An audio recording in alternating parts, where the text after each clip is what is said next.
Welcome to Lovesick, the podcast where we dive into health, wellness, and relationships and their impact on the world today.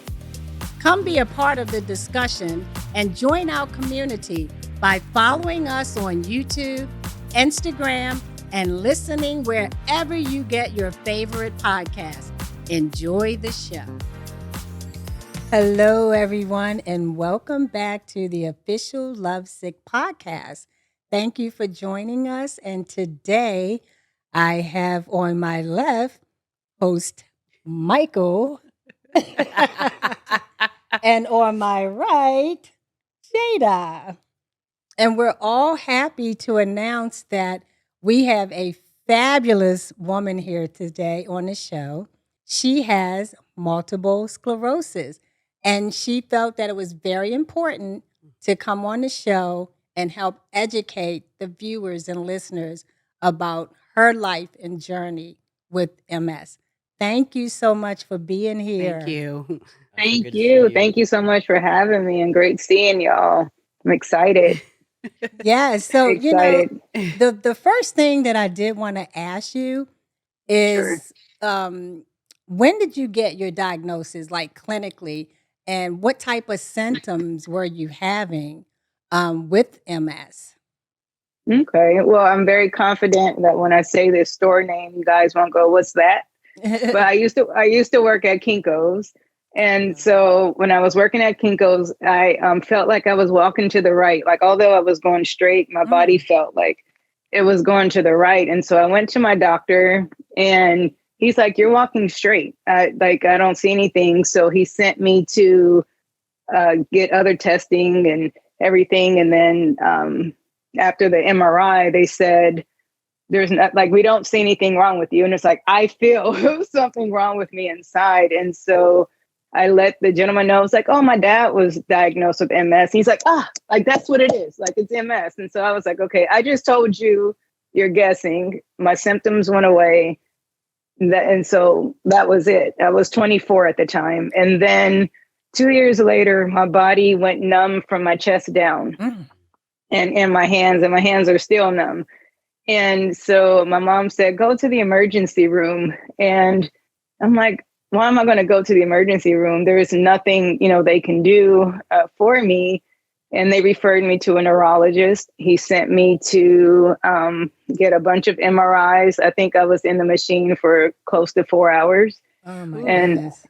Yeah, it was rough. I kept like, "Can I go to the bathroom?" They're like, "Tell your doctor, don't ever do this again." But, it was a long time. And so went and got the results. And he's like, "It's conclusive to MS." And so that was how I was diagnosed. And I will say, I think I was diagnosed faster.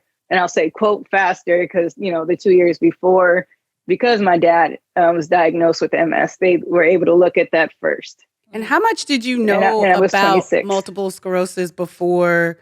I know you said your dad had it, but how much did you know about it before you received the diagnosis? Enough to know for my dad, that it's affecting his walking. I didn't know details of it, but I reached out to the MS Society and, got basic things of MS. But it was more so at the time, I thought, well, I'm going to be going to a chair because my dad was diagnosed with primary progressive. So my high school graduation, that was 97. He was walking with a cane. By 2000, he was in a wheelchair because his progression was extremely fast. But he also was diagnosed. Well, he started having symptoms probably in 93.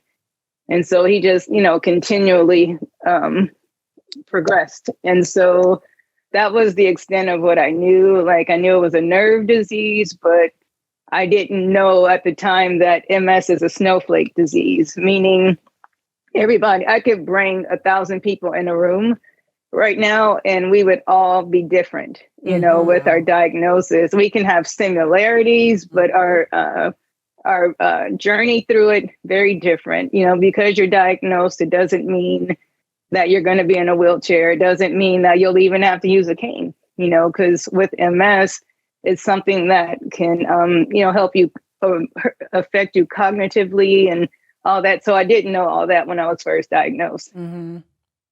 It's interesting. So yeah. I always thought a lot of, because I mean, my ignorance here, but I always, up until more people started coming out about it, and I talk about this with everybody, like, you know, as far as like your celebs like Jack Osbourne and Selma Blair and Christina Applegate and stuff, it's like, it always felt like, oh, that's something older I have to like worry about, like not when I'm as young as 24. So I can only imagine being your age and being diagnosed with something like this, because I can't imagine what is going on through your head as like, am I going to be in a wheelchair tomorrow? Like, you know, it's like, it's right. Yeah.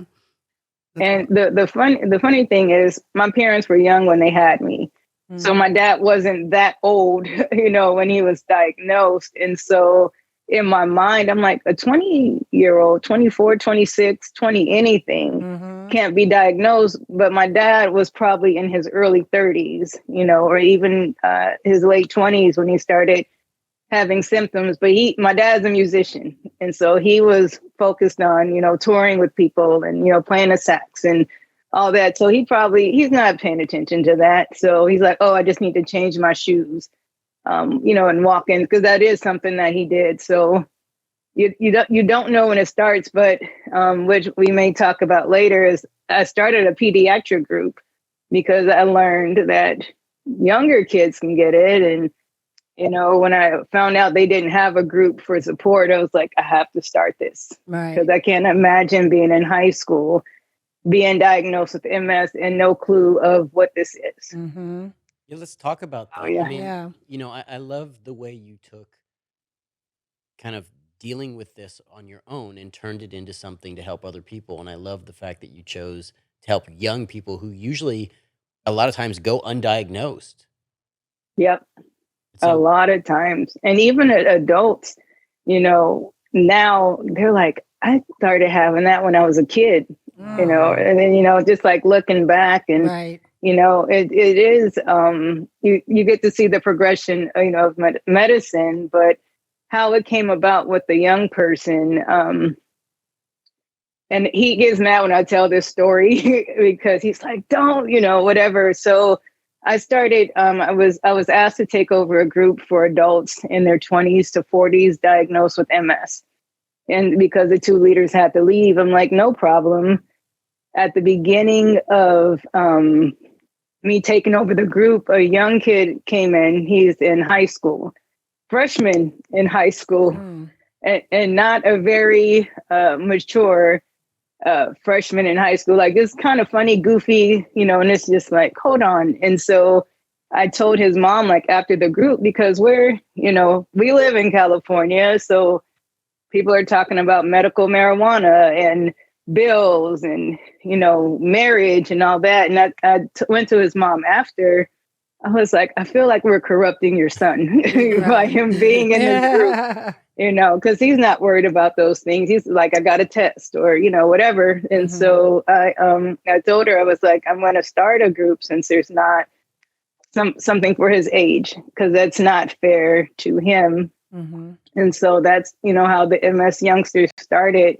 But what I loved is that it was probably just the two of us for about a year. And then another young lady found it, and then it just kept growing. And so I called them my babies. And so, and at the time it was for 17 and under, because I didn't want adults to come into the group. Right. Like, don't take away from pediatric MS and, you know, coming in with whatever. And so then they graduated and they're like, do I have to leave? And I'm like, well, so now it turned to a group of high school and college students. And just recently had to go down to elementary. And so now I just deal with 25 and down. And the youngest I just got is 5. Oh my goodness. And that heartbreaking. But it also became an international group because of the pandemic. And so we have kids here in America, Canada, the UK, is in other places, but yeah, those are my babies. Yeah. And I do, you know, get on them like mama, and then I'll pass them to their parents. And, you know, it's just, I get to have children because I don't have children, which I'm grateful, Okay. that I don't, because Right.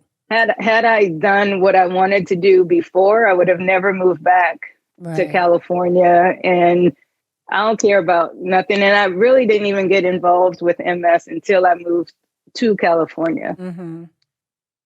So yeah, because it was too far in Georgia. I was like, Yeah. I can't drive 2 hours after work to get Yeah, there. that's a So lot. Sounds yeah, like but Yeah. I'm grateful. this Wow. beautiful But blessing of like you ended up in the right place at the right Yes. time so you can help people. I don't know if you saw, Exactly. Dot and I kind of had this moment when you started talking about it being a snowflake disease, because very much like Dot's, My sarcoidosis. it Right. Mm-hmm. I think people have a hard time understanding diseases that they don't know the Yeah. clear symptoms of, because there are no Right. clear symptoms, right? Right. There are different symptoms that manifest at different times, Mm-hmm. and it makes it easy for Mhm. people to not just miss a diagnosis, Mm-hmm. but also for Right. other people to kind of misunderstand what you're going through. And I think that's so Right. important for the support group. And when she Yeah. says the And snowflake disease, you're right, Mhm. because even with sarcoidosis, no two people are alike. Right. And so, same as multiple Right. sclerosis, no two people Mhm. are alike. You can have, like you Right. said, 1,000 people in a room, and everybody, they have different symptoms. Right. Exactly. We like heat sensitivity is probably the most common Mm-hmm. thing with MS, because there's some people that can't that love the heat, can't take the cold, but Mm-hmm. majority it is I can't take the heat, like please, because it triggers symptoms. And Okay. so yeah, you don't know, but it's fun. I have a friend that was diagnosed with lupus, and she can't take the cold, I can't take the heat, so we find a happy medium. Like, okay, like we gotta be, Yeah. and a little warm and all that. So, take your jacket off or you put your jacket on, type Right. of Yeah. thing. So yeah, but it is definitely snowflake, but happy with the youngsters for them to understand that it's a Mm-hmm. snowflake disease, because Mm-hmm. elementary, high school, middle school, life is over in your mind. Right. Yeah. It's like, Right. oh, can't do this. But yeah, just let them know, like, do you want to have a lot of good days, or do you want to have a good moment? And Right. I told them that with their high school activities. During the pandemic, we had like 3 kids in high school in the senior year, and I got to, do everything. And I was like, all right, you can do everything, but let's see how you're going to do it. So, example, football game. Do you want to hang out with your friends after the football game, or do you want to see the whole football game? I want to hang out after. All right, go during halftime, and then watch the second half of the game. And then you have, hours after the game is over to hang out, versus you having all the hours. Now your fatigue kicked in, and now you're having difficulty walking, and not with all of them. They have physical problems, but a lot of them did. So it's like, do you want just relax, do this, and don't try and do too much, because it can wipe them out. It could wipe anybody out with MS for some days. Right. Versus, you had fun with your friends and then you paced yourself. Mm-hmm. So yeah, it's important to remember. I have to remind myself that too. It's like, all right, Dawnia, like, just calm down. So yeah. But they're good. They're great. They're actually getting ready for a camp. There is a camp. It's called Oscar the MS Monkey, and it is a camp for younger people diagnosed with MS. The young lady that started it, she was diagnosed as a kid, and there was nothing for her, and so she started this camp. And all they have to pay for is their flight to get there, and like a registration fee, and they just pay for everything else. And some of their responses to it, they said, I felt normal again. And it's like, okay, we got to get y'all, to camp. And they had a break, a group break, and they all went and took a nap. And I was like, that is perfect. The example of MS, because like with the fatigue, it wears you out. And so, yeah, I'm excited for them, though. It's this summer. That's really I think nice. it's Oh, like yeah. really cool to have a support group because we've talked about this too. Because I know that my mom, she started a support group for sarcoidosis quite a few That's years back. awesome. But I also just think that that's more and more people now are recognizing just things, chronic illnesses, rare diseases, and I think the Right. fact that there's more support group, which is probably more now than when you were, diagnosed, Right. I'm sure, and I think it's a Mhm. wonderful thing what you're doing, and I think it's amazing that there's more people out there talking about this, and there's more resources, and I just think, I Mhm. just think that's amazing. Support Yeah, is and everything. I Mhm. started a support group for the parents. That's what I was gonna ask too, That's because another good that's a one Yeah. big too, that's a big part. because some of them, they Yeah. may not know how to deal with it, So And that's really good. I have the rare opportunity to be the patient and the caregiver. So I understand, like, a caregiver for my dad. My dad lives in Pennsylvania, and so I'm a caregiver for him from Cali. And so, Yeah. there's challenges. Like, even before I got on here, I was like, hey, Dad, like, I'm going to do this. Do Right. you need anything? Because I won't be available for, this amount of time. Right. But yeah, so with the parents, I can, the fun thing is they can, if their child is doing something, they can tell me, and then I'll go talk with them a little bit later. It's like, did you do, whatever. And then sometimes they'll turn it around and they'll tell their parents, well, Dawnia said I didn't have to. And I was like, I didn't, I'm like, Getting I you did in not trouble. say Get you in that. trouble. Yeah. Just like every other talk parent, you about- stuck right in the middle. Yeah. Right.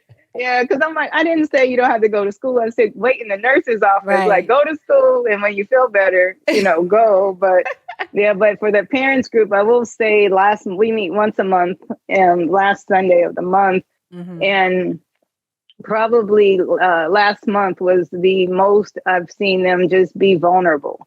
Oh, And wow.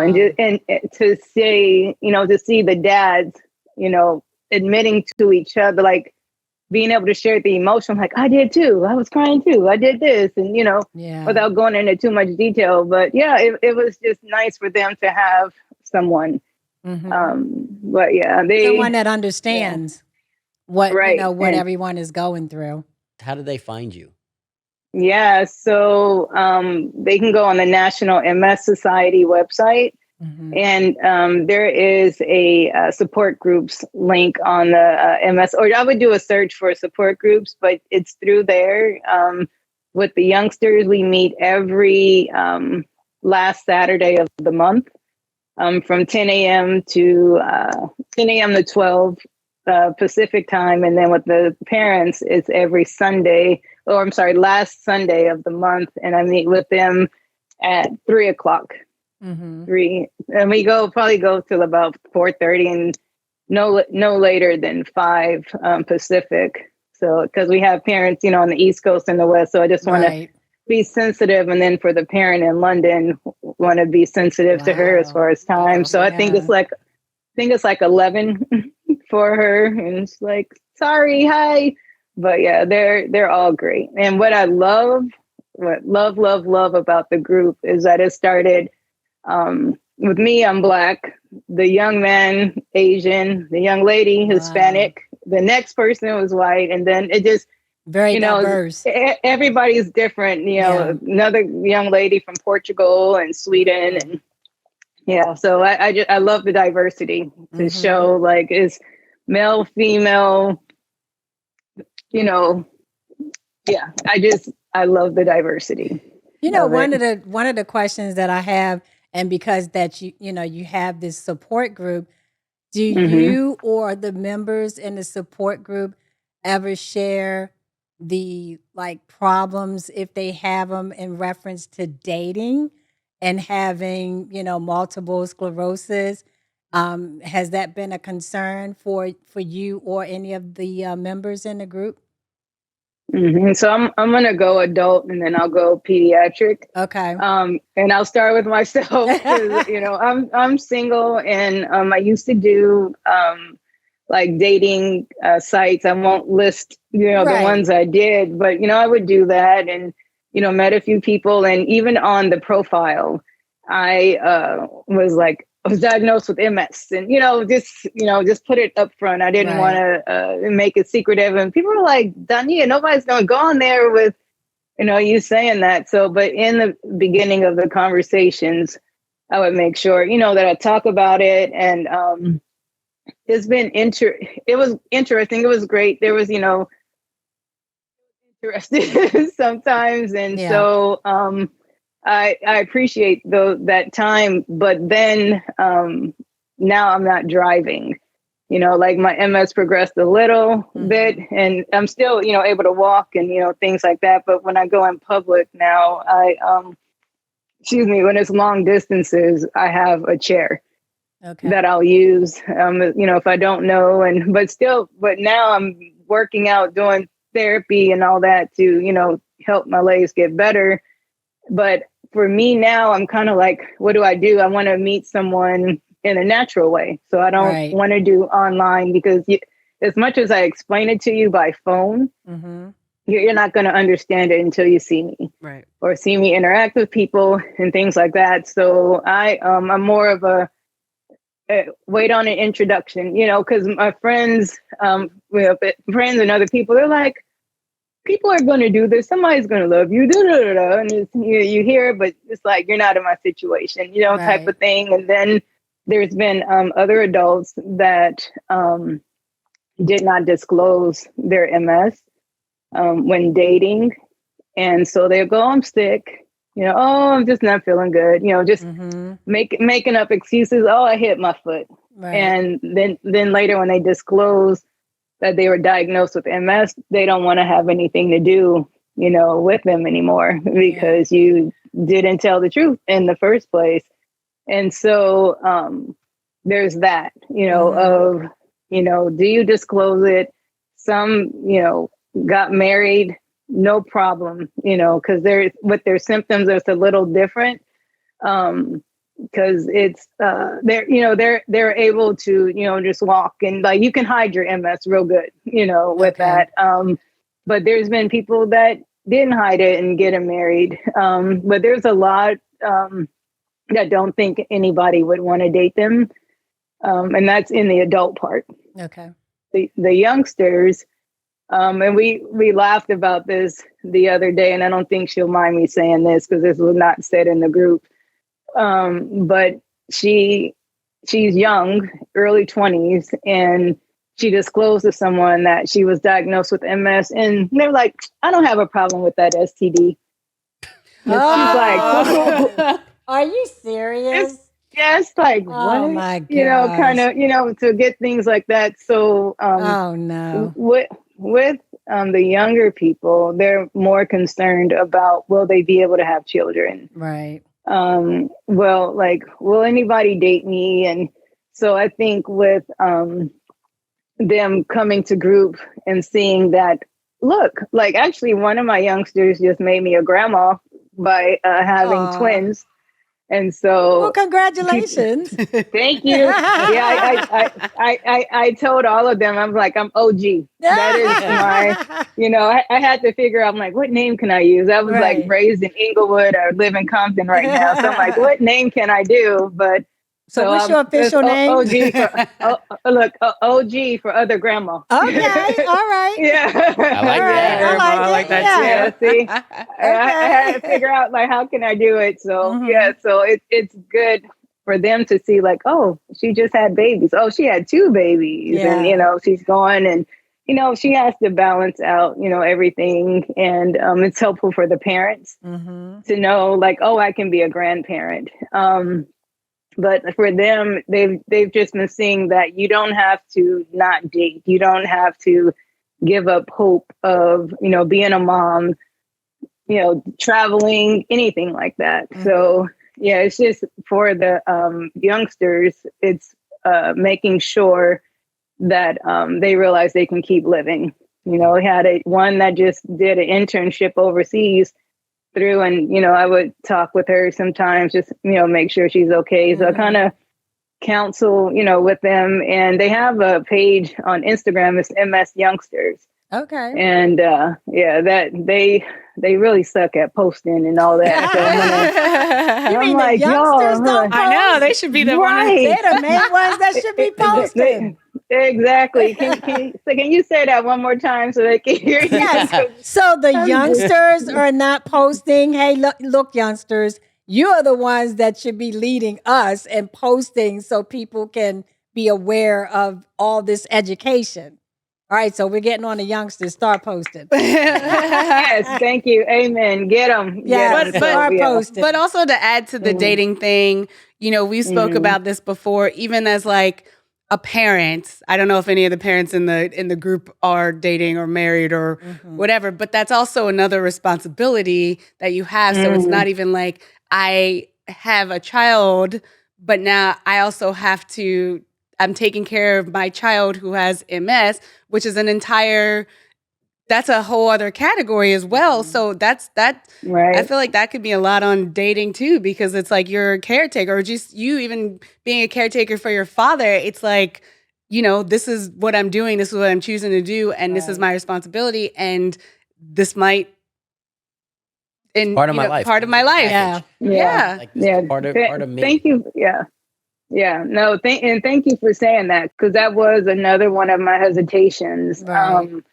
Over the past, it's gotten better now, but over the past years, it is hard to find a caregiver, you know, for my dad to be consistent and actually show up when they're supposed to come to work. And I was like, do I want to date somebody with their drama and I'm already dealing with all this drama, type of thing. Yeah. And so I appreciate you bringing up that point, and that's something I will ask, you know, in the parents group, as far as them dating someone that, you know, may not be familiar with MS or, you know, everything that comes along with that. So I'm going to bring that up, because most of them are married, but I have a few, you know, that are single, and it's like, is that an issue for you? Like, how do you handle that? Right. And you know, thank you. The sad part about it, married too, though. Right. Yeah, the sad part about it is, regardless if they're dating or married, single, at some point, the longer you live, everybody's getting something. So, you know, you really need to think about that, because one person may have something sooner than others, and then other people have something later in life, but everyone is definitely going to get something that's going to hold them back, because, you know, it's just part of life. It's life. I've had people get on me because I personally don't want to date someone with MS. And I say that because I want to be able to take care of them. Right. You know, so it's like, I can't say, although it happened, my friend and her husband are both diagnosed with MS, and a lot of people, it's fine, you know, but their physical is a little different. Not to say that it can't change and can't work out, but for me personally, I'd rather start, you know, with being able to help you. Now, who's to say that on the honeymoon, or as soon as we say I do, he collapses on the floor and now has a condition? Right. That's true. You know, can't do that. So it's like, I get that part, and people, you know, like, well, they can make it happen, but just me personally, I try. I don't know, but so it may happen that, you know, wind up dating somebody diagnosed with MS, but I don't look to, you know, people. I think that's okay to be transparent up front, because I mean, if that's for you personally, if that works, it's like, if you're being transparent up front, it's like, look, I'm putting this on the table. So like, if you want to date me, I'm just letting you know that this, and this, like anybody, like I have kids, I take care of 20 dogs. Like, I don't know, but it's like, if I'm putting this out here on the table, you know. Yeah, transparency is everything. Yeah. Right. Listen, we talk about that often too. Relationships are built on trust. Right. I think it's you get to build the relationship you want, and everybody kind of has their deal breakers or the things that they're comfortable with. And I think one of the things is, when you really love somebody, you start to transcend some of those things, right? Once you're there, but it's fine to have kind of your criteria, and your criteria is yours. The people who get in trouble are the ones who kind of bend their criteria or pretend they don't have it. Right. Then you get into the relationship, all of a sudden you're like, yeah, that's a deal breaker for me. Or like, you're going to have to change.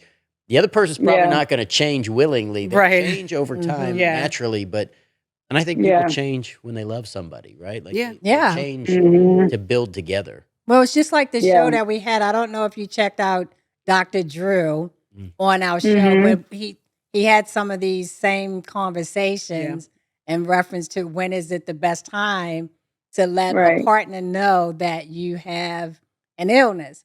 So for those who Mhm. haven't seen it, I think it's something that they may want to tune into to see exactly what, The what his relationship one. what his point of view was on Yeah. somebody that that actually have an illness. So if they're watching or if they're in the group, tell them to go to our pages, the official Lovesick podcast, and then Mhm. subscribe so they can watch it, because he had some very, very interesting and valid points about dating.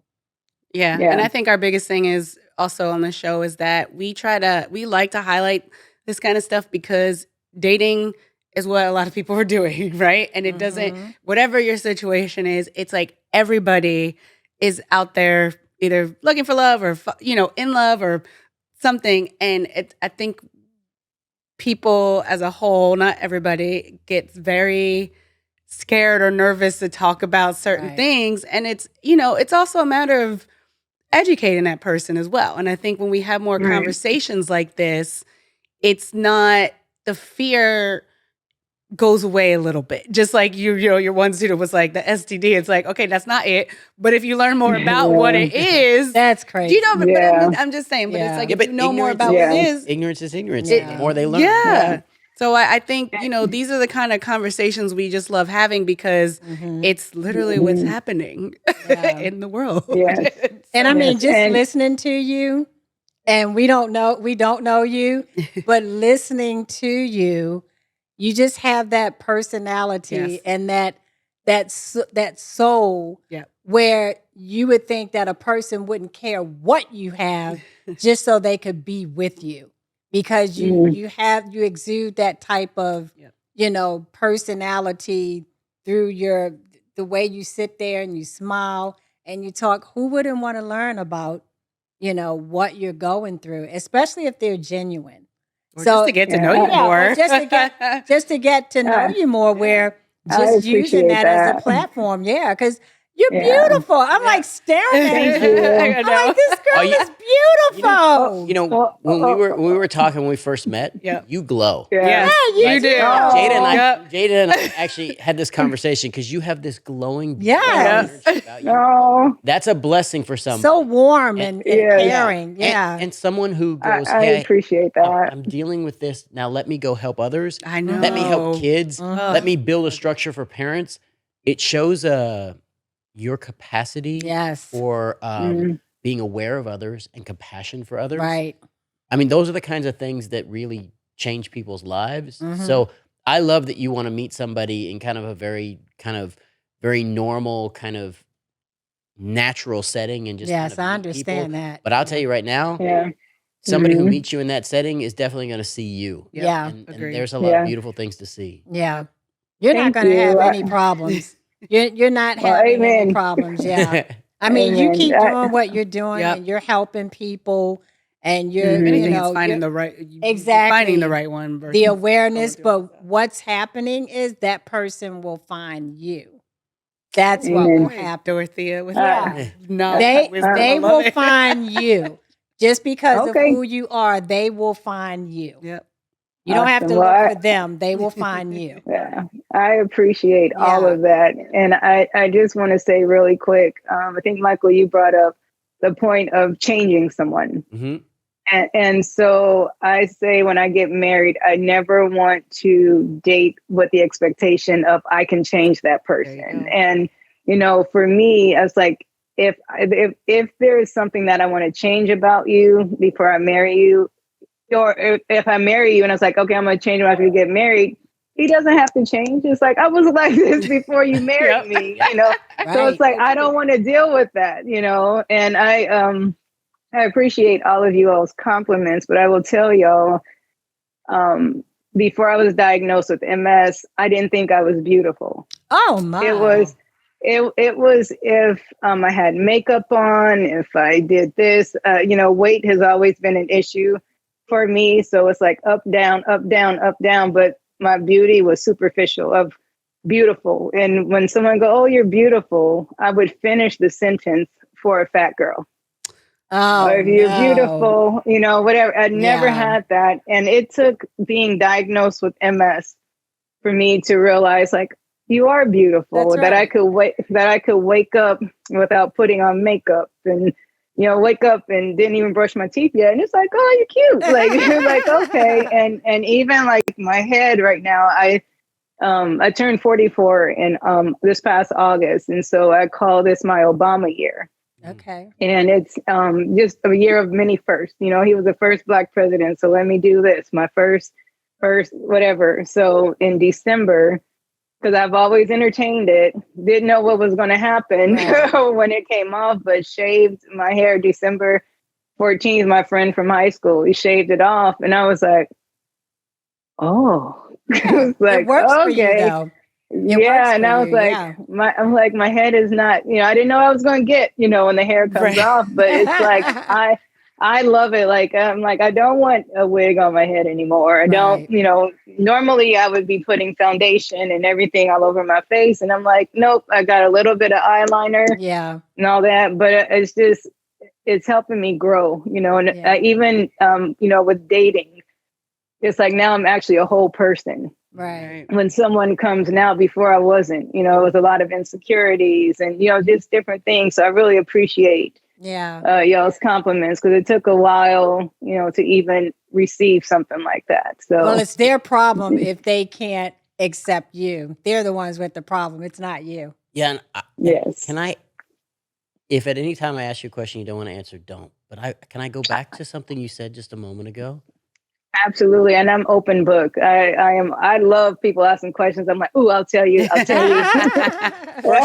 I mean, we bragged about kind of your energy and your beauty and like that light that you have. Wow, that hit me really in a beautiful place, and the brave way in which you were willing to share. I didn't feel this way. I didn't feel this way about myself. Because I think I think what you just did is you gave somebody some beautiful gift. Someone somewhere said, "I feel like that right now." And they just watched you in your beauty say, "I used to feel like that." Yeah. Can Yeah. you maybe express that transition and how that feels for you, and Yeah. what that means, because it's so powerful and so important. Yeah. It's, I don't want to say I got to the point of I don't care, Mm. or just, accepting, but it took me finding myself, I think. I am a Jesus or bust, like that is, my foundation, of who I am, even how I'm able to accept MS the way that I do is from, me. First book of the Bible that I ever read was the book of Job. And that was because I thought it was talking about a job. As a kid, Right. reading, it was like, go to church. You need to go to church or you can't go play outside. Okay, I'll do this. And I'm looking through the table of contents and none of the books, I'm like, don't make sense. Okay, job. And so just everything that he went through, with having everything taken away and, your friends telling you certain things and all that. And that's why I am who I am, where it's like almost feeling like God allowed it to be taken away, but, slowly restoring. And so for me, it was the restoring of who I am, as a person. And so being able, me moving back to California and becoming a part of the MS Society and being put in uncomfortable situations. I am a background person. Let me just be in the background, but it's getting uncomfortable of now you have to be in the front. When I first started working with the society, within a year, they're like, can you do this story on resilience? I'm like, okay. And then it's like, do you mind being on the cover? And I'm like, Oh, wonderful.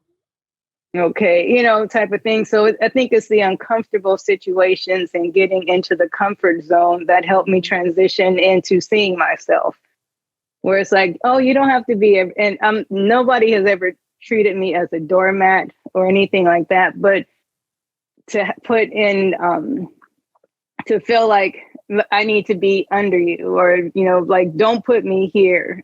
So I think going through a transition and looking at myself differently, it helps me to feel how I feel now. If that all makes sense. So, to anyone that is struggling with, oh, I look this way, or I'm this, it's like, get out of your comfort zone and look at yourself differently. If it's, you got to get some affirmations, if you need to get into the word and read about what God says about you, or, whatever, would encourage you, help you, figure out like, oh, wait, I'm actually this person. Oh, this is what they say about me. Oh, this is good. And then even look at some people that, it's like, well, what did you do? How did you get to where you are? But I had to not compare myself to other people. Right. Oh, for so amazing, yeah. for me, if I compared myself to people my age, I would have gone into depression, because I'm like, I have a friend that travels and, has kids, and I'm like, I don't have kids. Right. I can't travel. I'm literally about to go on my first vacation ever in October.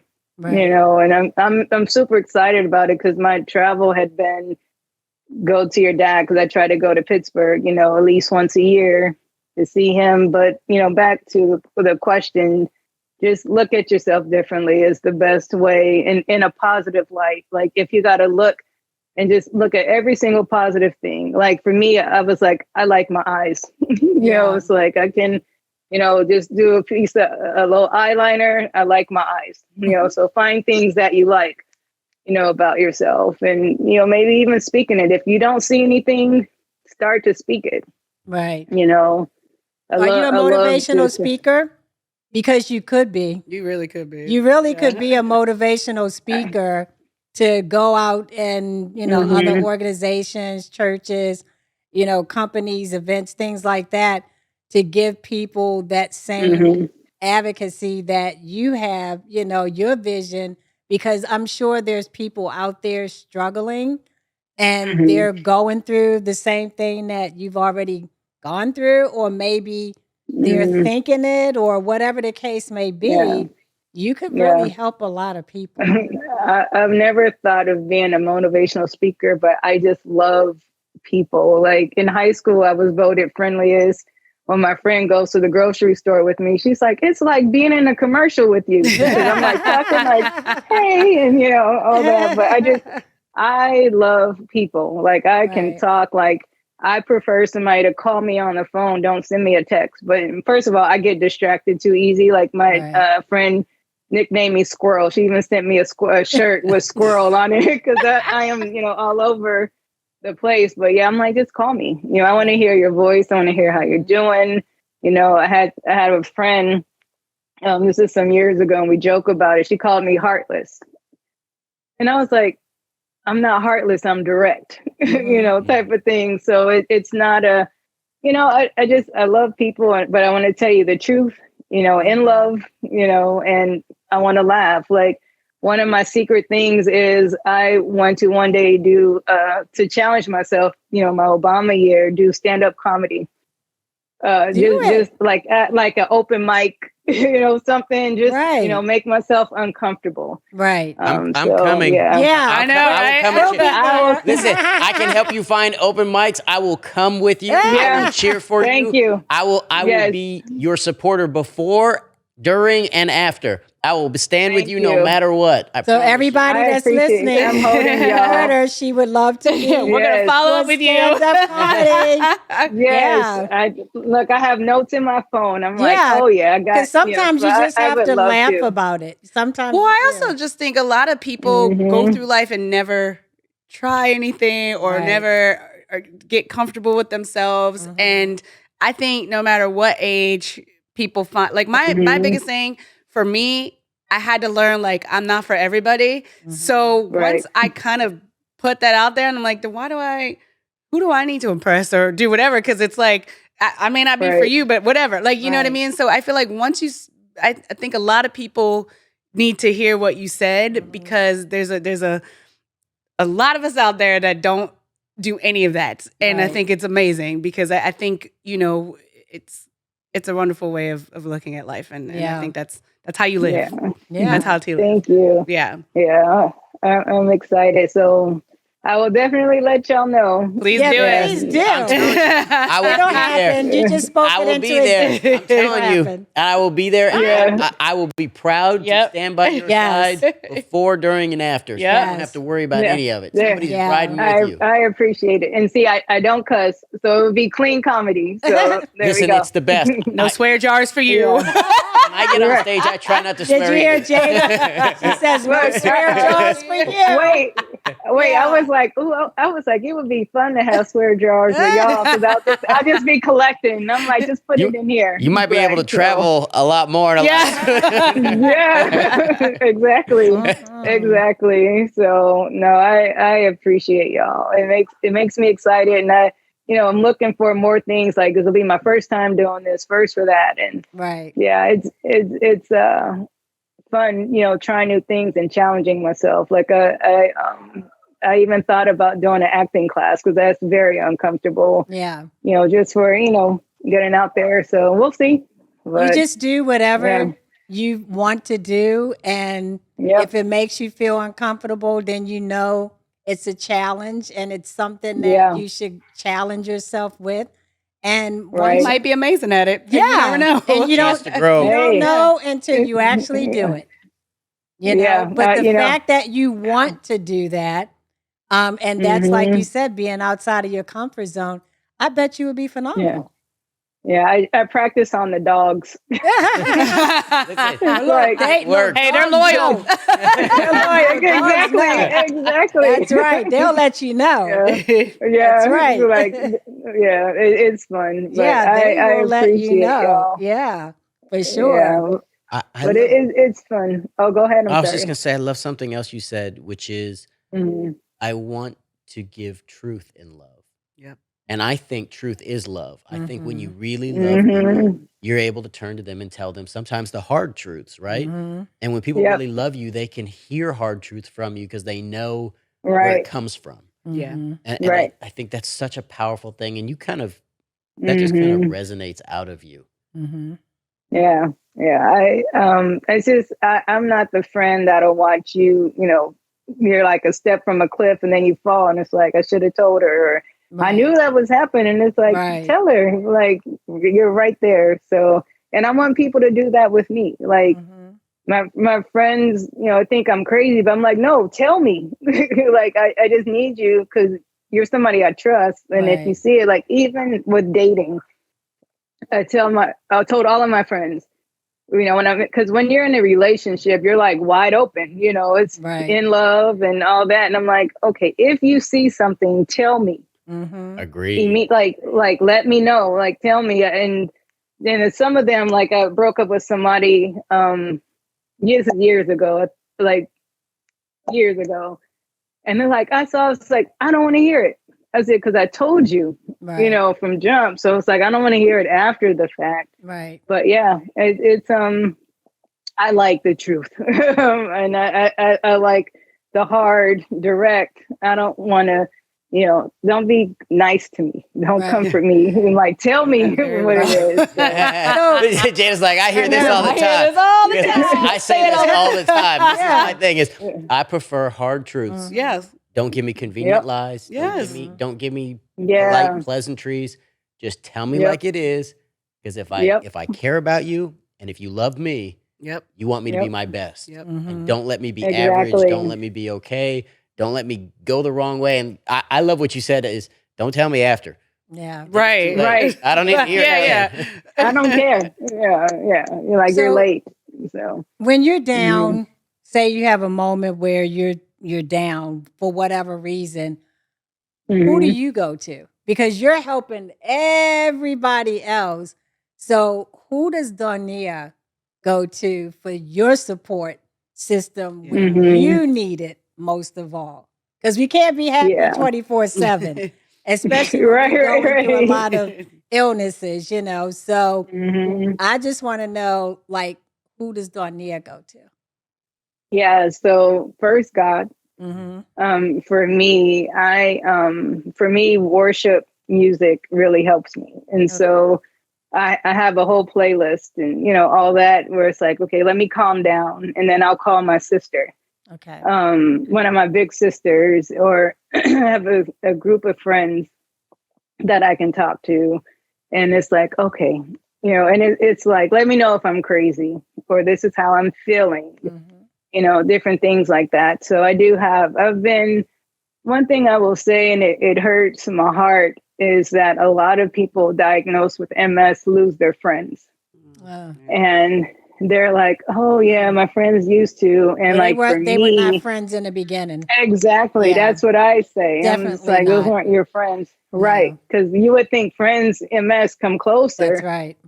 And so for me, my friends have been amazing, whether then they give me the hard truths. I have one friend she's Haitian, where she's just going all the way, and I'm just like, thank you. But yeah, Yeah, it is my friends. Like I know people are like family, family, family, but for me, it's my friends yeah. that I can go to them, and it's a group, and I'll even do a text.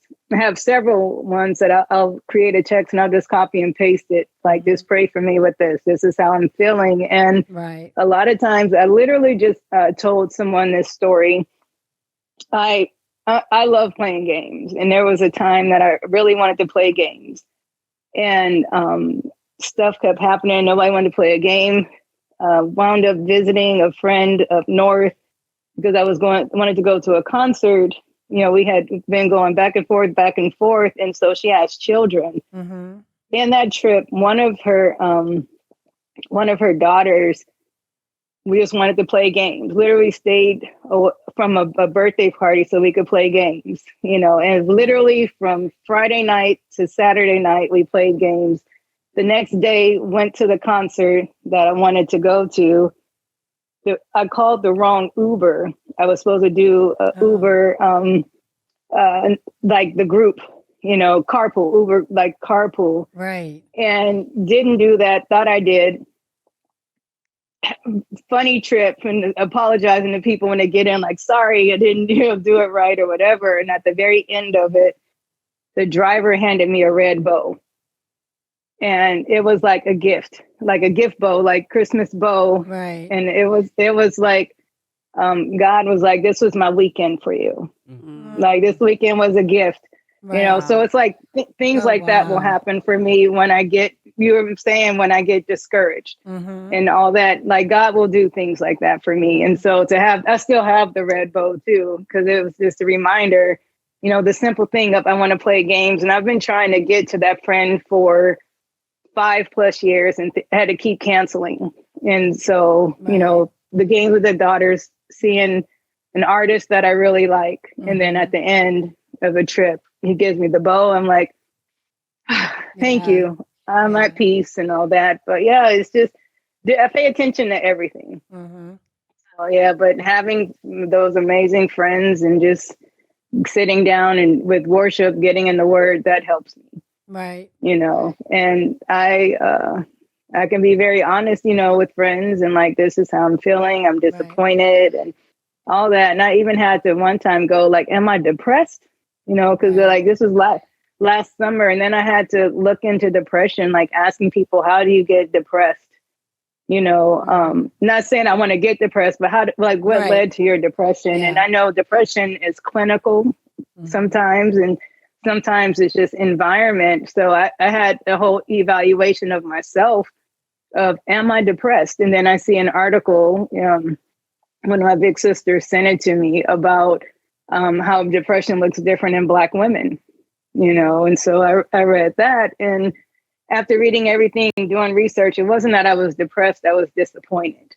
Right. With how, things were happening, and just, it was the disappointment just kept, piling on. Right. And so I dealt with those things that was like why I felt disappointed. Like, what was that?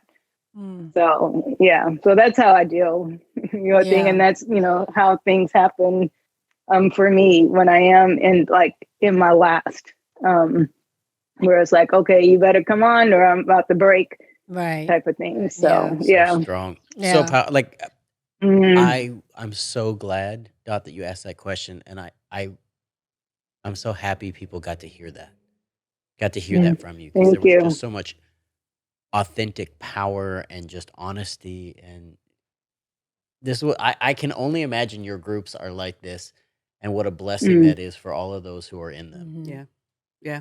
Yeah, thank you. Thank you. And I'll tell y'all, even the dating app one time helped me. I knew I wasn't going to date the guy forever, but it was like I was at a point where I had just cried in the car with my sister, like, I need a me, Yeah. somebody that would treat me how I treat everybody else. Right. And literally this person came, and it wasn't that he was buying me all these things or doing that, but it was like willing to drive to me, Right. willing to do this, things that I would do, he was Right. doing. And I was like, thank you, Lord. We're not gonna, you're not somebody I would marry or continue to date, but I see why you were here during this time. So Right. that's what I said. Look at everything, and Right. don't miss the purpose of why that's there.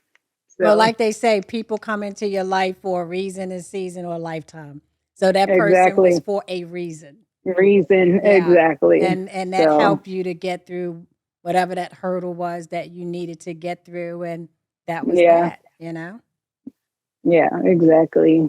So yeah, Wow. but I've learned a lot. Amazing. I know. Well, we have definitely learned a lot. Fantastic. Yeah. I mean, we have totally learned a lot, and we do appreciate you sharing your journey, because, a lot of people thank just you. may not want to share the journey, and we understand that too. But when you Mhm. come on the show and share the journey, then we know that other people could be in the same situation that you're in, or they may know Yeah, someone that's going through the exact right. same thing that you were sharing with us today. And not to mention, I have to tell you, we get educated on on different topics every time we do a show. We always come out of Mm, the show learning something that we didn't know about the illness. yeah. So Well, it's a blessing for you to be here, because we've all learned something as well. yeah. Well, thank you all for even considering, with MS and the questions you ask. And I think it's important, for people to know, and even to be able to express, what they're feeling and what they go through. Because, a lot of times people can assume, like, I've had people just walk up to me and start praying for my pain. And I'm like, whoa, Yeah. I don't have pain. Like, please stop speaking pain over my life. I'm not in pain. It's like, whoa. Yes, So yeah. yeah, but I appreciate y'all looking. And MS is a neurological disease. It Right. deals with the nerves. We have an overactive immune system. Mhm. So it's like, don't say I have immune boosters. It's like, no, we don't need our immune Right. system boosted. It's already attacking Right. itself, and so I appreciate y'all, and just, being able to learn things. And I think a few weeks ago, maybe you had my doctor on talking about the Yes. lymphatic, Yes. system, and Yeah. she's amazing. And So she thought yeah, you would be a great fit for the show. Mm. Tina was great. And so we Yeah. are so I love happy her. that she actually, told us about you. So we're I very appreciate happy her. about that. Yeah. And look, just please keep in touch with us, because we want to know what your endeavors will be in the future, because we would love to be able to show up and show out for you. So, Yeah. Promise. please keep us posted of all I the definitely new will. upcoming uncomfortable journeys. I'm in your area Yes. all the time. We're gonna go find a comedy club. I'm telling you right now. I'm in. Right. I'm in. You want Yes. support. You want somebody to roll with you. Yes. That's my area. I'm in. I am down. So I appreciate y'all. I will definitely keep in touch and watching y'all, because I love your podcast. It's Thank great. you so much, Thank you. It is Dawnia. great. Thank you. And Such a thank pleasure to have you. you. Yeah, definitely Thank keep you us so posted, much. because we do care about our guests and we want to know what's going on. Mm, So thank you. yes. Well, actually, I will tell you. You said keep you posted. You could write April 27th for Long Beach. They're having a MS walk. Okay. I'm in Long Beach, and so the youngsters have a team, and they actually just asked me to host it. So Okay. Come on, and Yes. we're Can, gonna can you tell go eat them? Can you after. put the So information? Can you say what it is on the yeah, just so people know if they listening? Can you say the yeah, date so, again and where it is? yeah, sure. So it's Saturday, August, Lord, April. My Okay. birthday's in August, so it's Saturday, April 27th at El Dorado Park in Long Beach. Oh It's yeah. the MS Walk, and the walk starts at 10 o'clock. Registration starts at 8 a.m. You will see me there. I'll be hosting. They're actually going to trust me with the mic, and it's going to be fun. And Okay. you'll get to meet some of the youngsters that were diagnosed with MS in high school and college. Okay. Thanks So for letting yeah, us know that information and sharing it with the viewers and listeners. Thank you yeah. so Thank much. you, thank you. And so I will see. Maybe I could do comedy there on the mic. There you go. You already Great be there. test There's audience. your talent right There you there. go. Start it out They somewhere. gave you the mic. There you go. Right, Go right. with Like it. like it's on. It's Yeah, like Dawnia, exactly. introduce the lady. It's like, hold on, I got one more joke. But anyway, I Thank appreciate you. y'all. Thank you I so really much. do. Thank you. Thank All you right. so much. Thank you. Yeah, All and right. you have a blessed day, and You too. again, just keep us posted. But thank you again for sharing your amazing story. Thank you. All right. All right, Thanks, bye, everyone. honey. Bye. All right, have a good one. So beautiful. I mean, just so like all of that, her wisdom, her beauty. I mean, this is, I think, the part that really hits me outside of the support group that she built. Mm-hmm. It's the beauty of who she is as a person. Mhm. Someone is going to find that, and that's going to Yes. make their life so much better. And they're going to be blessed to have her in their life. Yes. And I Yeah. think there's so many people listening or watching who are at home right now thinking they're never going to have that or they're never going to find that. And Mhm. I think it's like chances are you have your own beauty Yeah. like that you're just not counting Yeah. or that no one's seen yet. Yep. So just keep being the best version of you and keep Yeah. building you as she's building She's doing herself and others. that. Mm-hmm.